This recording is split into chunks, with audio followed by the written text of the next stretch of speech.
Enthalpy ઉપર વાત કરવાની છે આપણે. એન્થાલ્પી ને શેના વડે ડિનોટ કરે છે, શેના વડે દર્શાવે? Capital H. જો કેપિટલ શબ્દ શેના માટે વપરાતી હતી? ખાસ કરીને યાદ કરો, અવસ્થા વિધેય. શેના માટે? અવસ્થા વિધેય. અવસ્થા વિધેય એટલે કેવું? તો કે જે માત્ર પ્રણાલીની પ્રારંભિક અવસ્થા અને અંતિમ અવસ્થા પર જ આધાર રાખે એને શું કહેવાય? અવસ્થા વિધેય. પ્રણાલીના જે વિધેયો માત્ર શેના ઉપર આધાર રાખે? પ્રારંભિક અને અંતિમ અવસ્થા પર આધાર રાખે એને શું કહેવાય? અવસ્થા વિધેય કહેવાય. આપણે કેપિટલ સંજ્ઞાથી દર્શાવતા બધું યાદ હોય તો અવસ્થા વિધેયમાં કોણ કોણ આવે? તો આંતરિક ઉર્જા, એન્થાલ્પી, મુક્ત ઉર્જા G, એન્ટ્રોપી S. આ બધા શેની અંદર આવે? અવસ્થા વિધેયની અંદર આવે. એને આપણે કેપિટલ લેટરથી દર્શાવતા. બરોબર? જો સમય મળે તો આગળ જે કંઈ લખાવેલું છે એ ફેર ઉપર નજર કરી લે એટલે ગાડી પાટે ચડી ગઈ એટલે પછી પાટા હેઠી ઉતરી જાય તો કાંકરા વાગશે. બરોબર? એટલે તમારે ધ્યાન એનું આપવાનું છે થોડું. બરોબર? તો એન્થાલ્પી છે એ શું છે એના ઉપર આપણે વાત કરીએ. આગળના ભાગની અંદર આપણે કાર્ય ઉપર ચર્ચા કરી હતી કે કોઈ પ્રણાલીની અંદર કોઈ પાત્રની અંદર જો વાયુ ભર્યો હોય એટલે આપણે પિસ્ટન વડે ધકાવી દબાણ આપી તો એની ઉપર કેવું કાર્ય થાય? બે રીતે આપણે કાર્ય જોઈએ તો પ્રતિવર્તી રીતે અને અપ્રતિવર્તી રીતે કેવું કાર્ય થાય. બરોબર? કદમાં શું ફેરફાર થાય? બરોબર? એ વસ્તુની વાત આપણે કરી હતી. હવે વાત અહીં આપણે એક નવા અવસ્થા વિધેય ઉપર જવાનું છે જેને આપણે શું કહીએ છીએ? એન્થાલ્પી. આંતરિક ઉર્જા એટલે શું? એ કઈ ઉર્જા છે? તો કે પ્રણાલીમાં રહેલી ઉર્જા. આંતરિક ઉર્જા એટલે કઈ ઉર્જા? પ્રણાલીમાં કોઈ પણ સ્વરૂપે રહેલી ઉર્જા. એ કોઈ પણ ઉર્જા હોય, રાસાયણિક ઉર્જા હોય, યાંત્રિક ઉર્જા હોય, વિદ્યુતીય ઉર્જા હોય, કોઈ પણ ઉર્જા હોય. પ્રારંભિક અવસ્થાની અંદર એ પદાર્થ છે તો એની પાસે કઈ ઉર્જા છે. બરોબર? એને પણ શું કહેવાય? આંતરિક ઉર્જા. એ પછી પદાર્થ પ્રારંભિક માંથી ક્યાં ગયો? અંતિમ મતલબ પ્રક્રિયામાંથી શેમાં રૂપાંતર થયું? નિકટમાં. તો એમાં પણ કઈ ઉર્જા છે. જે કે ઉર્જામાં વધારો થયો હોય, ઘટાડો થયો હોય, જે કઈ થયો તો એ ઉર્જાને પણ શું કહેવાય? આંતરિક ઉર્જા. મતલબ આંતરિક ઉર્જા એટલે શું? તો કે પ્રણાલીમાં રહેલી ઉર્જાનો સરવાળો અથવા તો કુલ ઉર્જા. શેમાં? પ્રણાલીમાં રહેલી કુલ ઉર્જા. આને શું કહેવાય? આંતરિક ઉર્જા. એ પછી કોઈ પણ પરિસ્થિતિમાં પ્રારંભિક અવસ્થામાં હોય કે અંતિમ અવસ્થામાં હોય. હવે જ્યારે આપણે જનરલી વાત કરતા હતા આગળ કોઈ પણ પદાર્થ ઉપર તો મોટા ભાગે આપણે અચળ કદ ઉષ્માની અંદર ફેરફાર કરીએ. આપણે આગળ કાર્યની વાત કરી લીધી ને. હવે કોની વાત કરવાની આવશે? ઉષ્માની. એન્થાલ્પી એટલા માટે આવ્યું છે કારણ કે આપણે આગળ જે ટોપિક જોયો એ કયો જોયો? કાર્યનો. કે પ્રણાલી ઉપર કાર્ય કેવી રીતે થઈ શકે. તો આપણે એની ઉપર દબાણ આપ્યું તો સંકોચન થયું તો બે પ્રકારે થયું કાર્ય. પ્રતિવર્તીય રીતે અને અપ્રતિવર્તી રીતે. હવે કોનો વારો આવશે? ઉષ્માનો વારો આવશે. કારણ કે જો તમને યાદ હોય તો ડેલ્ટા U = Q + W. કાર્યની અંદર આપણે કામ કર્યું. ઉષ્માગતિશાસ્ત્રનો પ્રથમ નિયમ છે નિરાળી પ્રણાલીની ઉર્જા અચળ રહે અથવા તો વિશ્વમાં રહેલી કુલ ઉર્જાનો જથ્થો કેવો છે? અચળ છે. ઉર્જાનું સર્જન કે વિનાશ શક્ય નથી. યાદ આવી જાવ કે તો ભણાવતો. તો અહીં આપણે શેની વાત કરી ગયા? કાર્યની. પ્રતિવર્તીય રીતે અને અપ્રતિવર્તીય રીતે જે કાર્ય થાય એના માટે આપણે એના સૂત્ર પણ તાર્યા. બરોબર? કે ભાઈ પ્રતિવર્તીય રીતે કે અપ્રતિવર્તીય રીતે હોય તો શું થાય એ ચર્ચા આપણે કરી. સમતા આપીને બધું. હવે આપણે શેની ઉપર વાત કરવાની છે? ઉષ્મા ઉપર. જો અચળ કદે ઉષ્મામાં ફેરફાર કરવામાં ત્યારે કાર્ય શૂન્ય થઈ જશે. કાર્ય કરવાનું નથી. બરોબર? તો જો અચળ કદે ઉષ્મામાં ફેરફાર કરવામાં આવે તો શું થાય? તો સીધી વાત છે ડેલ્ટા U બરાબર શું થઈ જાય? QV. QV શું દર્શાવે છે? અચળ કદે ઉષ્મા. હવે ઉષ્મા ગુમાવે છે કે મેળવે છે? નિશાની કેવી છે આગળ? પ્લસ કે માઈનસ? તો ઉષ્મા ગુમાવે કે મેળવે? મેળવે કે ગુમાવે? મેળવે. બરાબર? શા માટે? કોણ કેટલો આપ્યું છે યાદ હોય તો દારૂ વધ અને ઋણ. પ્રણાલી દ્વારા કાર્ય થાય કે પ્રણાલી વડે કાર્ય થાય તો ઋણ. ઉષ્મા ગુમાવે તો ઋણ. બરોબર? એટલે ઉષ્મા મેળવે. આનો મતલબ એમ થયો કે અચળ કદે પ્રણાલી જે ઉષ્મા મેળવે છે એ શું થઈ? આંતરિક ઉર્જા જેટલી થાય. પણ પ્રશ્ન શું આવે છે કે આપણે જે રાસાયણિક પ્રક્રિયા કરીએ છીએ એ અચળ કદે નથી થતી. આપણે જે રાસાયણિક પ્રક્રિયા જનરલી કરવામાં આવે છે જે કોઈ એ કેમ નથી થતી? અચળ કદે નથી. સપોઝ કહેવાનો મતલબ મારો શું છે? મારો આપણે જનરલી ટેસ્ટ ટ્યુબમાં પ્રક્રિયા કરતા હોય તો ટેસ્ટ ટ્યુબમાં જેને કંઈ પણ પ્રક્રિયા કરી તેની અંદર ચેન્જીસ થતા હોય છે કદનો. ટેસ્ટ ટ્યુબ નાના મોટી નથી. ટેસ્ટ ટ્યુબનું કદ નથી કેતો. અંદર જે પદાર્થ ભરીએ છીએ એ જ્યારે રિએક્શન થાય ત્યારે કદમાં ચેન્જ થાય. કદમાં ફેરફાર થાય. અથવા તમે કોઈ બીકરમાં પ્રક્રિયા કરો, કોઈ પાત્રમાં પ્રક્રિયા કરો છો તો કદની અંદર ચેન્જીસ થાય. અચળ કદે પ્રક્રિયા થતી નથી. બરોબર? એનો મતલબ એ કે જો આપણે અચળ કદે પ્રક્રિયા કરતા હોય તો આંતરિક ઊર્જાનો ફેરફાર ડેલ્ટા યુ કેટલો થાય? ક્યુ વી જેટલો થાય. બરોબર? આપણે કોઈ અભ્યાસ છે કરવાનો છે હવે એન્થાલ્પી. એન્થાલ્પી ક્યારે મળે તમને? એન્થાલ્પી તમને ક્યારે મળે? તો કે એન્થાલ્પી તમને ક્યારે મળે? જ્યારે તમે અચળ દબાણે પ્રણાલી ઉષ્મા મેળવે તો. ક્યારે કહું છું? અચળ દબાણે પ્રણાલી ઉષ્મા મેળવે તો શું મળે? એન્થાલ્પી. અહીંયા આપણે શું મળ્યું? અચળ કદે પ્રણાલીએ ઉષ્મા મેળવી તો શું મળ્યું? આંતરિક ઊર્જા મળી ને. અચળ કદે પ્રણાલી ઉષ્મા મેળવે તો શું મળે? આંતરિક ઊર્જા. એ જ રીતે અચળ દબાણે પ્રણાલી ઉષ્મા મેળવે તો શું મળે? એન્થાલ્પી છે એ શું છે?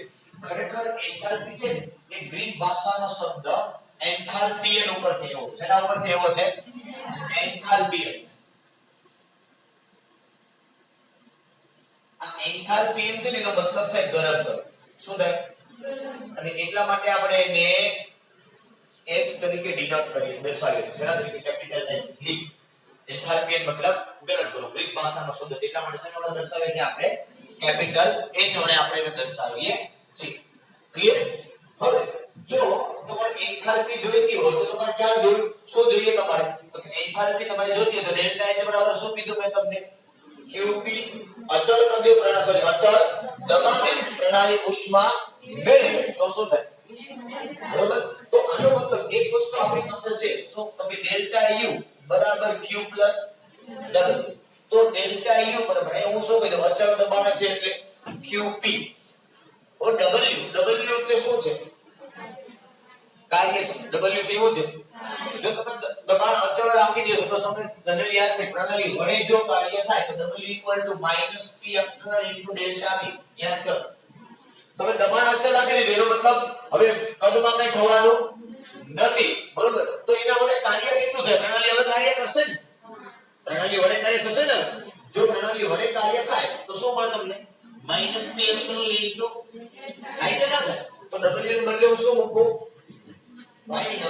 P delta V. એટલે બાહ્ય દબાણ કોઈ પણ જે છે જે કઈ હોય. સમજમાં આવે આખી બાબત? બરોબર? ચાલો.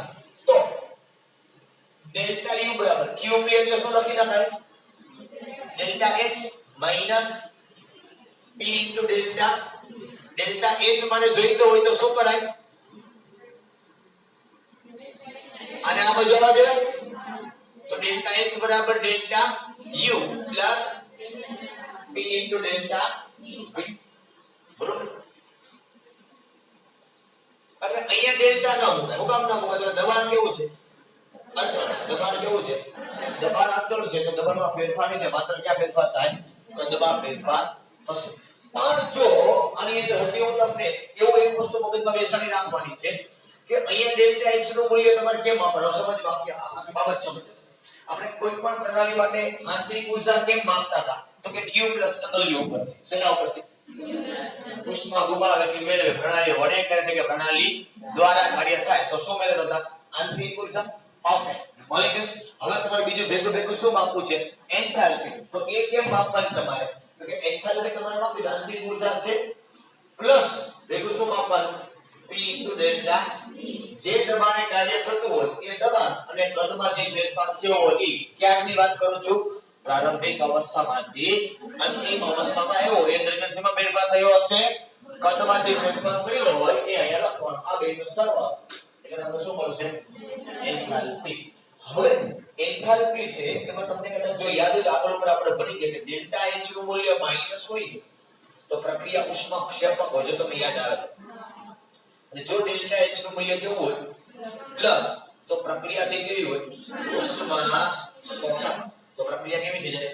ઉષ્મા સીધી ને સિમ્પલ વાત છે ડેલ્ટા એચ નું મૂલ્ય તમને માઈનસ ક્યારે મળી જાય ડેલ્ટા એચ નું મૂલ્ય તમને માઈનસ ક્યારે મળે તો કે ડેલ્ટા એચ નું મૂલ્ય માઈનસ મળે છે એનો મતલબ પ્રક્રિયા કેવી જાય છે ઉષ્માક્ષેપક એટલે પ્રક્રિયા દરમિયાન ઉષ્મા ઉત્પન્ન થશે ને મારો આ ટેસ્ટમાં હું પ્રક્રિયા કરું છું તો ઉષ્મા હું જા ત્યાંથી ક્યાં જા પ્રણાલીમાંથી તો પ્રણાલી શું કરે ઉષ્મા ગુમાવે કે મેળવે ગુમાવે તો થાય બાયો ડેલ્ટા એચ બરાબર માઈનસ કારણ કે પ્રક્રિયા કેવી ઉષ્માક્ષેપક એટલા માટે કહે સમજમાં આવે છે ઉષ્માક્ષેપક છે એટલે ડેલ્ટા એચ માઈનસ છે એવું નથી ખરેખર શું છે ડેલ્ટા એચ માઈનસ છે એટલે હું કહેવાય ઉષ્માક્ષેપક same delta H equal to કે પ્લસ પ્રણાલી કેવી છે ઉષ્માક્ષેપક કારણ કે ઉષ્માક્ષેપક થાય ત્યારે પ્રક્રિયા દરમિયાન ઉષ્મા ઉત્પન્ન થાય છે પ્રણાલીમાંથી ક્યાં જાય પર્યાવરણમાં જાય અને ઉષ્મા શોષક હોય તો પ્રણાલીને ઉષ્મા આપવામાં આવે ક્યાંથી પર્યાવરણમાં બરોબર ચાલો આ બે બાબતો બહુ અગત્યની છે બારમા ધોરણમાં અવારનવાર આપણે એનું કામ આવશે કે ડેલ્ટા એચ નું મૂલ્ય માઈનસ છે કે ડેલ્ટા એચ નું મૂલ્ય પ્લસ છે બરાબર છે સેકન્ડરી થિંગ કે ભાઈ કોઈ પણ એન્થાલ્પી માટે મારે વાત કરવી કે એન્થાલ્પી નું મૂલ્ય માઈનસ અથવા એન્થાલ્પી નું મૂલ્ય પ્લસ તો એ ક્યારે છે તો કે એન્થાલ્પી છે ક્યારે છે તો કે એન્થાલ્પી તમને મળે છે અચળ દબાણે જે ઉષ્માના મૂલ્યમાં કહેવાય ફેરફાર થતો ખરેખર ફેરફાર નથી કરતા પણ ઉષ્મા મેળવે છે પ્રણાલી ક્યારે અચળ દબાણ તો અચળ દબાણ હોય તો એનો મતલબ કે શેમાં ફેરફાર ન હોય અથવા તો આ પ્રકાર સૂત્ર છે કે P ડેલ્ટા V મતલબ દબાણ આપો તો કદમાં ફેરફાર હવે એવા કયા પદાર્થો જેમાં કદમાં ફેરફાર ન થાય તો કે ઘન અને પ્રવાહી ઘન પદાર્થો પર હું દબાણ આપું તો કદમાં ફેરફાર થાય પ્રવાહી ઉપર આપું તો કે થાય ખરી પણ બહુ ઓછો જો તમને યાદ હોય તો એક વખત મેં તમને કીધેલું છે 1000 બાર દબાણ આપતા પ્રવાહીનું કદ 4% જેટલું ઘટે છે યાદ રાખો કે કામ પ્રવાહીના કદમાં કેટલો ફેરફાર થાય 1000 બાર દબાણ આપતા પ્રવાહીનું કદ કેટલું ઘટે માત્ર 4% જેટલું ઘટે 1000 બાર દબાણ આપવું એ બહુ વધુ પડતું અઘરું છે સરળ નથી બરોબર એનો મતલબ એ કે કદમાં કઈ ફેરફાર થતો જો કદમાં ફેરફાર ન થતો હોય કોના માટે ઘન અને પ્રવાહી માટે હવે કદમાં ફેરફાર ન થાય તો ડેલ્ટા V નું મૂલ્ય કેવું છે 0 ડેલ્ટા V નું મૂલ્ય 0 એનો મતલબ delta H equal to delta U એનો મતલબ તમે જે આંતરિક ઊર્જા માપો છો ઈ જ એની અથવા તો જે તમે એન્થાલ્પી માપો છો ઈ જ એની સમજના છો પણ કોના માટે ઘન અને પ્રવાહી પદાર્થ શા માટે તો કે એના કદમાં ફેરફાર થતો નથી બરોબર તો અહીંયા આપણે લખવું હોય તો લખાય શું લખાય તો કે ઘન અને અથવા તો એની પહેલા આપણે ખાલી એટલી વાત કરી કે અચળ કદે ક્યારે અચળ કદે ડેલ્ટા V નું મૂલ્ય કેવું શૂન્ય ડેલ્ટા V નું મૂલ્ય શૂન્ય તો delta H equal to delta અથવા તો આપણે ખુદ આમ લખાય કે delta H equal to delta U equal to delta U equal to કેવી રીતે સમજમાં આવ્યા બરોબર તો કહેવાનો મતલબ શું થાય અહીં આપણે લખવું હોય તો શું લખાય તો આપણે એવું લખાય કે ઘન અને પ્રવાહી પદાર્થના કદમાં ફેરફાર થતો ન હોવાથી delta H equal to delta U બરાબર જો પ્રવાહી પદાર્થ હોય તો કયો પદાર્થ હોય તો પ્રવાહી પદાર્થ સોરી વાયુ પદાર્થ હોય તો ઘન અને પ્રવાહી ઉપર દબાણની અસર કે કદના ફેરફાર નહીં થાય દબાણના આધારે બરાબર પણ જો કયો પદાર્થ હોય વાયુ પદાર્થ હોય તો વાયુ પદાર્થ એના ઉપર કદમાં ફેરફાર થાય ને વાયુ પદાર્થ ઉપર તો કદમાં ફેરફાર થાય તો કેટલો છે તો માનો કે આપણે લઈએ કે ભાઈ પ્રારંભિક અવસ્થામાં કઈ અવસ્થામાં વાત કરીએ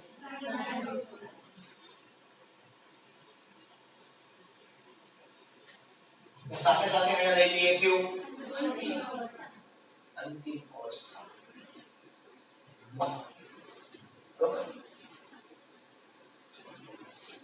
તો આ પ્રારંભિક અવસ્થામાં વાયુ છે તો Pv1 N1 RT આવું લખાય મારે વાયુ છે આદર્શ વાયુ સમીકરણનું પાલન કરશે બરોબર પેલું તો કે પ્રારંભિકમાં દબાણ અચળ છે તાપમાન પણ અચળ છે R અચળ છે તો શરૂઆતનો કદ કેટલું હતું v1 ત્યારે એની અંદર જથ્થો દ્રવ્યનો જથ્થો મતલબ મોલ કેટલા હતા n1 જેટલા હતા માનો કે અંતિમ અવસ્થાની અંદર આવે તો શું થાય તો કે pv2 n2r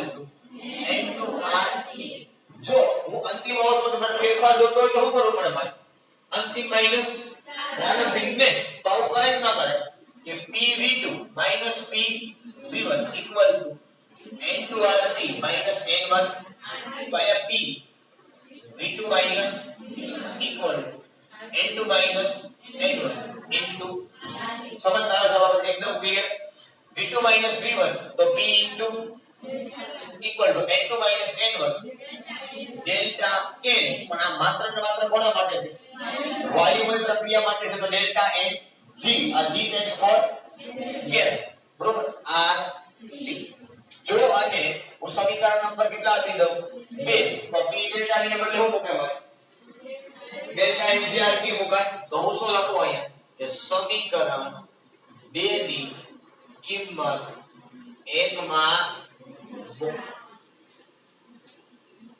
તો શું થાય delta h equal to delta u plus delta n g r t આ વસ્તુ ખાસ મગજની અંદર રાખો આ સૂત્ર થઈ બરોબર ઉપયોગ આપણે અવારનવાર કરવાનો આવશે નહીં કે આનો અવારનવાર આપણે ઉપયોગ કરવાનો થશે બરોબર દાખલા કરશું ચાલ અને ખાસ વસ્તુ આ છે કે ડેલ્ટા ng બરાબર શું છે તો કે np nr સમજો ડેલ્ટા ng બરાબર શું છે np nr np અને nr શું છે તો કે np બરાબર આવું કહેવાય વાયુરૂપ નિપજોના મોલ અને nr વાયુરૂપ પ્રક્રિયકોના મોલ કારણ કે અંતિમ માઈનસ પ્રારંભિક તમે લીધું તો પહેલા નિપજ અને પછી પ્રક્રિયક આવશે ને પ્રારંભિક થી અંતિમ તમે જાવ તો પહેલા પ્રક્રિયક હોય પછી આપણે શું લીધું અંતિમ માઈનસ પ્રારંભિક એટલે p એટલે પ્રોડક્ટ એટલે નિપજ r એટલે રિએક્ટન્ટ એટલે સમજમાં આવે આખી બાબત તો ડેલ્ટા ng એટલે શું થાય તો કે વાયુરૂપ નિપજોના મોલ માઈનસ જો ધ્યાન રાખવાનું કોઈ પણ પ્રક્રિયા ઉપર કામ કરતા હોય એટલે માત્ર ને માત્ર કોની વાત કરવાની છે વાયુમય પ્રક્રિયક હોય એની ખબર આપણે સંતુલનમાં લખતા ને વાયુમય હોય એને લખતા ઘરને પ્રવાહીને ગણતા નહીં બરોબર સેમ વસ્તુ કહેવાની છે અહીંયા માત્ર કોને ધ્યાનમાં લેવાના વાયુ કારણ કે એના ઉપર જ એન્થાલ્પીમાં ફેરફાર થશે ઓલી પર ફેરફાર કદમાં ફેરફાર થવાનો તો નથી થવાનો તો ગણવાની કોઈ જરૂરિયાત નથી કારણ કે તમે જે કદમાં ફેરફાર ના થાય તો જે તમે આંતરિક ઊર્જા છે એ શું છે તમારી અથવા તો એન્થાલ્પી છે તમારી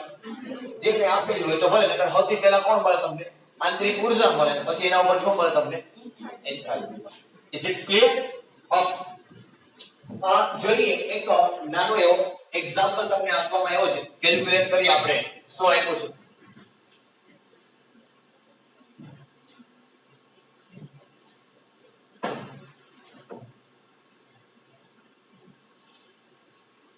જો તમારી ટેક્સ્ટ બુકમાં જુદી રીતે સૂત્ર તારી લખ્યું છે આપણે સૂત્ર ઉપર મતલબ છે કેવી રીતે સરળતાથી મળે એ એનો મુખ્ય હેતુ છે બરાબર કોયડો 6.5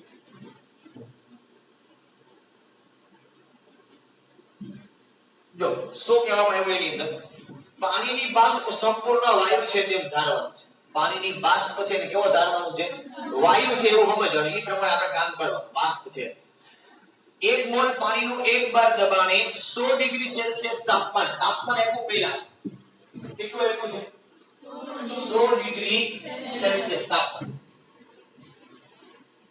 મોલર એન્થાલ્પી ફેરફાર 41 કિલો જૂલ પર મોલ છે મોલર એન્થાલ્પી ફેરફાર એટલે ડેલ્ટા H કેટલું 41 કિલો જૂલ પર મોલ 1 મોલની એન્થાલ્પીમાં થતો ફેરફાર છે એટલે શું કીધું એને મોલર એન્થાલ્પી તો શું કરવાનું આંતરિક ઊર્જામાં ફેરફાર કરો ડેલ્ટા પણ જો હવે આમાં અમુક બુક ની અંદર જુદી જુદી રીતે હવે આપ્યો છે દાખલો આજે કોઈ બરોબર પહેલી વાત ક્યારે ગણવાનું કીધું એને તો કે પહેલું એને એવું કીધું કે જ્યારે 1 મોલ પાણીને 1 બાર દબાણે 100 ડિગ્રી સેલ્સિયસ તાપમાને શેમાં ફેરવવાનો છે બાષ્પમાં તો પહેલું એને ક્યારે કેલ્ક્યુલેટ કરવાનું કીધું કે H2O છે એ તમારું પાણી છે પછી શેમાં રૂપાંતર પામી જાય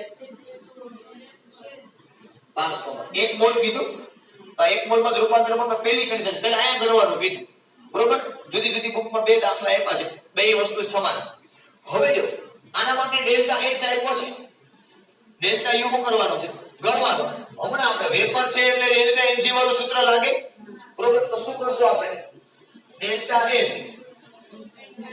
delta Ng delta U plus delta Ng આપણે શું કરવાનું છે તો ડેલ્ટા U બરાબર delta H minus delta Ng ready તો ડેલ્ટા U બરાબર ડેલ્ટા H કેટલો છે 41 માઈનસ ડેલ્ટા Ng એટલે વાયુરૂપ નિપજોના મોલ માઈનસ વાયુરૂપ પ્રક્રિયકોના હાલો નિપજોમાં વાયુમય મોલ કેટલા છે 1 પ્રક્રિયકમાં વાયુમય મોલ એક કોઈ નથી વાયુમાં એક જોવાના છે આ છે કેવા છે લિક્વિડ એટલે 1 - 1 કરીને 0 કરીને ટેસ્ટ બરોબર એટલે કેટલા થઈ જાય 1 r નું મૂલ્ય r વાયુ કેટલું લેવાનું તો કે જોવાનું ડેલ્ટા H શેમાં આપ્યો છે જૂલમાં કે કિલો જૂલમાં તો આપણે r નો એકમ ક્યાં લેવો પડે જૂલમાં કે કિલો જૂલમાં તો r નો એકમ જૂલમાં કેટલો 8.314 પણ અહીંયા કિલો જૂલ આપ્યું છે એટલે આપણે 10 ની -3 કરી નાખે ને તો શું કરાય તો કે 8.314 ગુણ્યા 10 ની -3 અને t 100 ડિગ્રી સેલ્સિયસ એટલે કેલ્વિન માં લખવાના છે 300 ને ડેલ્ટા U બરાબર 41 માઈનસ કરો આ બેનો ગુણાકાર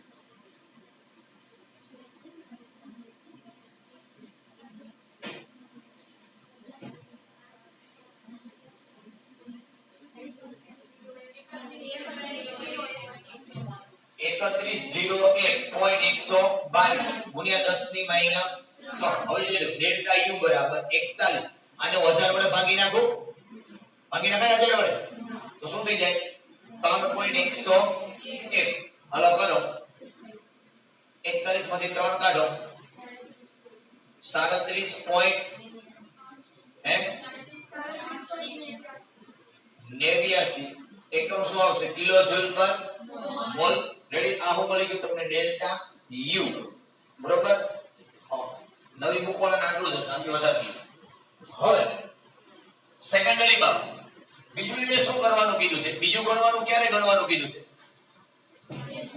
1 મોલ પાણીને બરફમાં પરિવર્તિત કરો એનો મતલબ શું છે H2O લિક્વિડ માઈનસ H2O ખરેખર તમે જો સૂત્ર મૂકો તો ભલે ને નો મૂકો તો એનું કારણ સીધું ને સિમ્પલ છે શું છે તો કે જો તમે સૂત્રમાં કિંમત કદાચ માનો મૂકો બરોબર તો શું થાય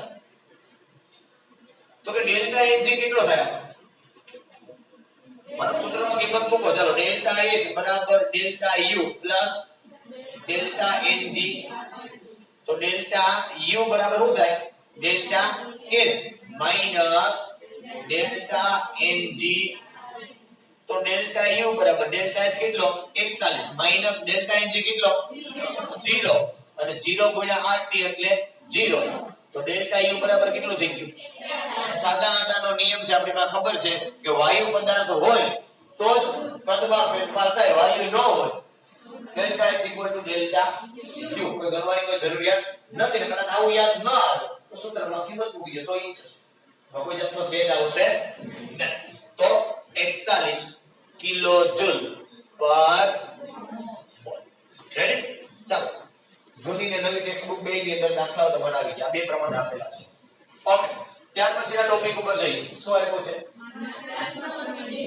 માત્રાત્મક અને વિશિષ્ટ ગુણધર્મ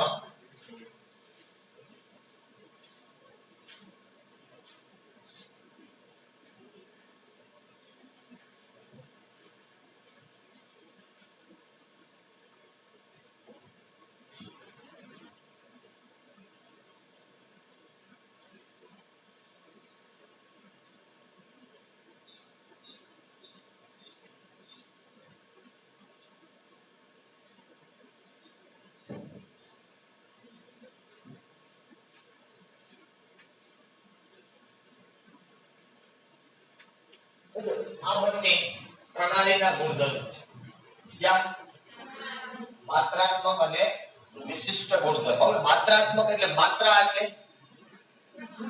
જથ્થો, પ્રમાણ. તો પ્રણાલીના જે ગુણધર્મ એ દ્રવ્યના જથ્થા અને માપી શકાય એવા પરિબળો પર આધાર રાખે ને તેને ક્યાં કહેવાય? માત્રાત્મક ગુણધર્મ. અને આના કરતા ઉલટું વિશિષ્ટ ગુણધર્મ કોને કહેવાય?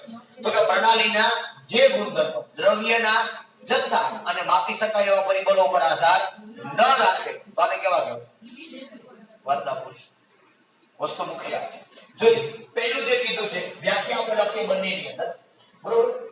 પહેલું જે પૂછવા હતું માત્રાત્મક ગુણધર્મ. માત્રાત્મક ગુણધર્મ કોને કહેવાય? આપણે વ્યાખ્યા તો લખી રાખી. શું કીધું મેં તમને? પ્રણાલીના જે ગુણધર્મો દ્રવ્યના જથ્થા અને કદ અથવા પરિમાપન કરી શકાય તેવા ગુણધર્મો પર આધાર રાખે તો તેને શું કહેશો આપણે? માત્રાત્મક ગુણધર્મ. જો એક્ઝામ્પલ તરીકે લખવું હોય તો ઘણા બધા આની અંદર કરી શકે. એક આવે કદ, દર, પછી આંતરિક ઉર્જા, મુક્ત ઉર્જા, એન્ટ્રોપી, એન્થાલ્પી, પછી આવે ઉષ્મા ક્ષમતા અને સી વડે દર્શાવે, બરોબર? એટલે આ બધા પરિબળો છે આની અંદર આવશે. હવે કોઈ આવશે? હવે કોઈ નહીં. તો યાદ આવશે તો પાછો આપણે લખી નાખશે, બરોબર? સેકન્ડરી બીજો કયો ગુણધર્મ કીધો આપણે? વિશિષ્ટ ગુણધર્મ. વિશિષ્ટ ગુણધર્મ કોને કહેવાય? પ્રણાલીના જે ગુણધર્મો બોલે નામ છે દ્રવ્યના જથ્થા અને કદ અથવા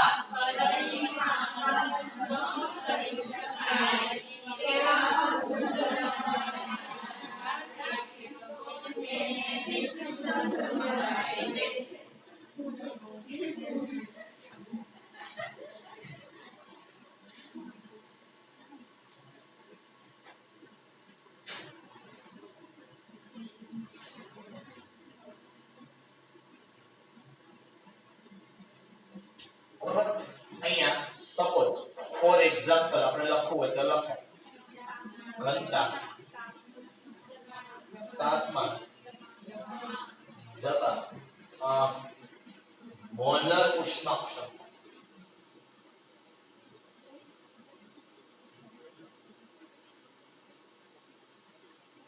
બરાબર? આ બધા પરિબળો છે એ કેવા છે? વિશિષ્ટ ગુણધર્મ કહેવાય. પ્રણાલી કયા ગુણધર્મ કહેવાય? વિશિષ્ટ ગુણધર્મ કહેવાય. બીજું કીધું તો બરોબર. વ્યાખ્યા મગજમાં બેસી ગઈ. હવે આ બરોબર ખબર ન પડે શું કહેવા માંગે છે. બરોબર? સમજાવ. જો એક બીજી વાત એની પહેલા હું તમને સમજાવી દઉં. ઘનતા એટલે શું? દળના છેદમાં દળ છે એ કેવો ગુણધર્મ? માત્રાત્મક કે વિશિષ્ટ? દળ છે એ કેવો ગુણધર્મ? માત્રાત્મક ગુણધર્મ છે, બરોબર છે? એ ઉપરાંત કદ છે એ કેવો ગુણધર્મ? તો દળના છેદમાં કદ. આનો મતલબ એવો કહી શકું કે માત્રાત્મક ગુણધર્મ છે એ ક્યારે મળે? અથવા તો માત્રાત્મક ગુણધર્મ છે એનો ગુણોત્તર એટલે તમે શું આપી સમજમાં આવે? ઘનતા બરાબર દળના છેદમાં કદ. તો આનો મતલબ શું થયો? દળ પણ કેવું? માત્રાત્મક ગુણધર્મ, કદ પણ માત્રાત્મક ગુણધર્મ. તો આનો મતલબ શું થયો? કે માત્રાત્મક ગુણધર્મનો ગુણોત્તર લેવાથી શું મળે છે? વિશિષ્ટ ગુણધર્મ પ્રાપ્ત થાય. તો એક બાબત આ લખી શકીએ. શું? માત્રાત્મક ગુણધર્મનો ગુણોત્તર હંમેશા વિશિષ્ટ ગુણધર્મ થાય. ફોર એક્ઝામ્પલ ઘનતા બરાબર દળના છેદમાં કદ. રેડી? ચાલો સપોઝ ટેક્સ્ટ બુક પ્રમાણે હું ચાલો એક બોક્સ લઈએ આપણે.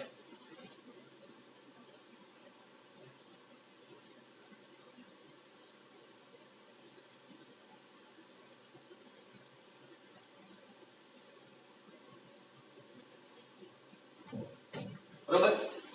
આ પ્રણાલી છે આપણી. શું છે? માનો કે આ પ્રણાલી છે ને એનું કદ કેટલું છે? v. તાપમાન,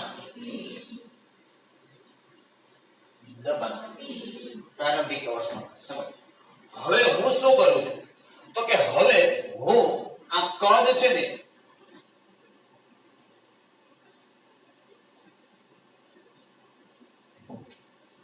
અડધું કરું. કદ કેવું કરી નાખો? અડધું થઈ ગયું ને? એનો ખબર પડી. આ કદ કેવું કરી નાખો આપણે? અડધું. હવે સમજો, મને કીધું તમે કે આ જે પાત્ર થયું ને હવે આ પાત્રનું કદ કેટલું હશે? આનું કદ કેટલું હશે? આનું કદ કેટલું હશે? આનું તાપમાન કેટલું? તાપમાન કેટલું? આનું દબાણ કેટલું? V/2. દબાણ કેટલું? આનું તાપમાન, આનું દબાણ. મગજમાં બેઠો કે કદ છે તમે પ્રણાલીના કદમાં ફેરફાર કરો, માપન કરી શકાય એવું પરિબળ. કદ એટલે એવું નથી કે કદ એમ. કદ એટલે શું? માપી ન પડે તો કદ અથવા પરિમાપન કરી શકાય. તો માપન કરી શકાય એવો પદાર્થ. ભણવા આવ્યો છો તમે? ભણવા આવ્યો? બરાબર. માપન કરી શકાય એવો પરિબળ. કયો પરિબળ? માપન કરી શકાય એવું પરિબળમાં જો તમે ફેરફાર કરો તો એ ફેરફાર થાય. પણ માનો કે આ રૂમ છે, આ પ્રણાલી છે, આ રૂમને હું અડધો કરી દઉં તો કદ ઘટે કે તાપમાન ને દબાણ ઘટી જાય? ફેરફાર થાય એવો પ્રણાલી. સમજ આવે? હું જે કહું છું કે તમે કોઈ રાસાયણિક પ્રક્રિયા કરો છો તો તમે પ્રારંભિક અવસ્થામાંથી ક્યાં આવ્યા? તો તમે પ્રારંભિક અવસ્થામાંથી અંતિમ અવસ્થામાં આવ્યા તો એના કદમાં ફેરફાર થાય, એના દળમાં ફેરફાર થાય, એની આંતરિક ઉર્જા બદલે, એની મુક્ત ઉર્જા બદલે, એની એન્ટ્રોપી બદલે, એની એન્થાલ્પી બદલે, એની ઉષ્મા ક્ષમતા બદલે. પણ એની ઘનતા ન બદલે, એનું તાપમાન ન બદલે, એનું દબાણ ન બદલે કે ન એની મોલર ઉષ્મા ક્ષમતા બદલે. પ્રારંભિક અવસ્થામાં એ જ હોય અને એ જ એમાં બદલાવ આવે. હવે સમજો વિશિષ્ટ ગુણધર્મ અને માત્રાત્મક ગુણધર્મ શું છે કે પ્રણાલીની પ્રારંભિક અવસ્થા અને અંતિમ અવસ્થા આને લેવા દેવા છે. સમજ આવે લાગી બાબત? એટલે એ વસ્તુ આખો એના ઉપર ડિપેન્ડન્ટ થાય છે. ક્લિયર વાત? બરાબર. ચાલો આ વાત છે કે તમારી માત્રાત્મક અને વિશિષ્ટ ગુણધર્મ ઉપર થાય. ઓકે ચાલો હવે તમે પ્રિન્ટ આઉટ કાઢી લેશો ને લગભગ મારે ક્યાં લેક્ચર નથી.